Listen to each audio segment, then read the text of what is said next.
તાપી જિલ્લાના સોનગઢમાં જંગલ સંપત્તિનું રક્ષણ કરતા વન વિભાગના નિષ્ઠાવાન રેન્જ ફોરેસ્ટ ઓફિસર વિકાસ દેસાઈ અને એક સ્થાનિક યુવકે લાકડા ચોરોનો પીછો કરતી વખતે માર્ગ અકસ્માતમાં પોતાનો જીવ ગુમાવ્યો છે। આ દુર્ઘટનાના પગલે સમગ્ર તાપી જિલ્લામાં શોકનું મોજું ફરી વળ્યું છે।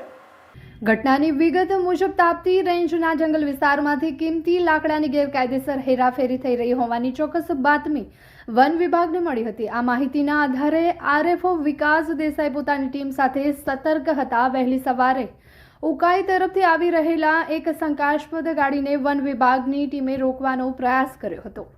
વન વિભાગના ઇશારે છતાં ગાડીના ચાલકે વાહન થોભાવવાના બદલે તેને પૂર ઝડપે હંકારી મૂક્યું હતું।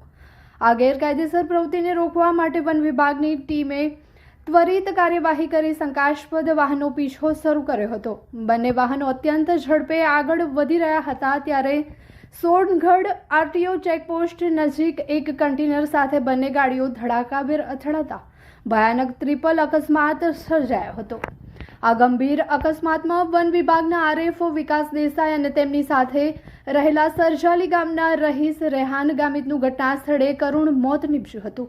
અકસ્માતની જાણ થતાં જ સ્થાનિક પોલીસ અને ઉચ્ચ વહીવટી અધિકારીઓનો કાફલો તાત્કાલિક ઘટના સ્થળે દોડી આવ્યો હતો। પ્રાથમિક તપાસ દરમિયાન શંકાસ્પદ વાહનમાંથી ગેરકાયદેસર રીતે કાપવામાં આવેલું લાકડું પણ મળી આવ્યું હતું। પોલીસે બંને મૃતદેહોને પોસ્ટમોર્ટમ માટે ખસેડીને આગળની કાયદેસરની કાર્યવાહી હાથ ધરી છે। લાકડા ચોર વિરુદ્ધ ગુનો નોંધીને પોલીસ દ્વારા આરોપીઓની શોધખોળ કરવામાં આવી રહી છે। પોતાની ફરજ દરમિયાન કાયદાનું પાલન કરાવતા એક નિષ્ઠાવાન અધિકારી અને તેમના સહયોગી યુવાનના અકાળે અવસાનથી વન વિભાગના કર્મચારીઓ અને સ્થાનિક રહીશોમાં ભારે આક્રોશ અને દુઃખની લાગણી જોવા મળી રહી છે।